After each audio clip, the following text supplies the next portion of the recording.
Seanca paraprake në gjykatën kundër korrupsionit dhe krimit të organizuar për dosjen Meta është shtyrë sërish, shkak është bërë mungesa avokatit të Monika Kryemadhit të Redi Lanaj, i cili është arrestuar dhe më pas është lënë në arrest shtëpie, pasi ka dhunuar rojën e sigurisë në gjykatën e Vlorës. Vetë deputetja ishte prezente. Seanca e radhës është caktuar në 11 nëntor. Gjyqtarja Irena Gjoka pezulloi afatet e paraburgimit të Metës, ndërsa SPAK paraqiti prova të reja në gjykat. Për gazetarët, avokati i Metës, Kujtim Cakrani, akuzoi gjyqtaren se nuk mund të pezullojë afatet e paraburgimit, pasi ai ishte prezent në gjykat. Edhe prandaj ne sot kemi patur një tension me gjykatën, jo me prokurorët, sepse prokurorët normalisht janë në të drejtën e tyre edhe se kanë shkelur ligjin, por ne kemi me gjyqtaren, padyshim që kjo gjyqtare, vazhdoj të them, ne tani do fillojmë betejën me gjyqtaren, sepse kjo gjyqtare sot ka marrë dhe një precedent të një vendim të rrezikshëm tjetër, duke vazhduar pezullimin e afateve të paraburgimit për presidentin Meta, edhe pse unë kam qenë aty prezident dhe kam dashur që seanca gjyqësore të vazhdoj.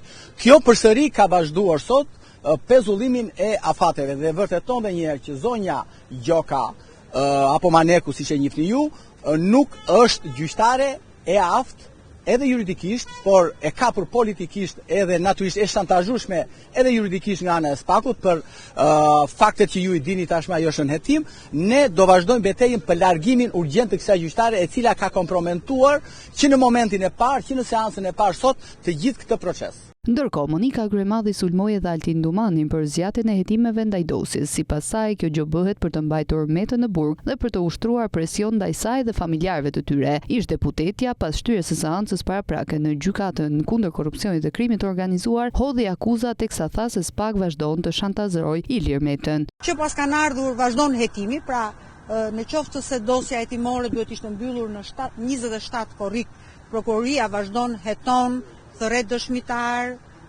merë letër porosi, pra do të thotë që hetimi për zotin Meta, Monika Kryemadhi, maman time Fatime Kryemadhi dhe të tjerë nuk pas ka mbaruar, por vazhdon. Çfarë do të thotë? Do të thotë që ne vazhdojmë jemi në hetim paraprak.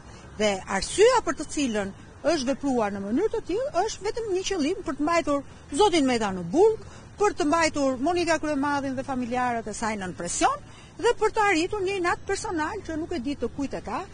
Sigurisht që nuk është gjë tjetër veç se ata që duan ta bëjnë janë ushtar të bindur të jurikimit, edhe pse sot është në largim e sipër. Megjithatë, një gjë të mirë kishte sot seanca, sepse sot ne kemi personat apo kompanitë që kanë paguar faturat në emër të tash të quajturës LSI, gjë që në këtë moment për shkak të shumë gjërave, ajo që nxjerr në pa, nxjerr edhe grushtin e shtetit që mund të quajt, ose puçin që mund të shbërë qoftë ndaj familjes time apo dhe gjithë rrethit tim shoqëror, që do të thotë që një kompani amerikane, sipas prokurorisë posaçme, ka paguar për LSI-n në një kompani amerikane për lobim, që LSI-ja mos harrojmë është parti politike e një vendi i brit në demokraci.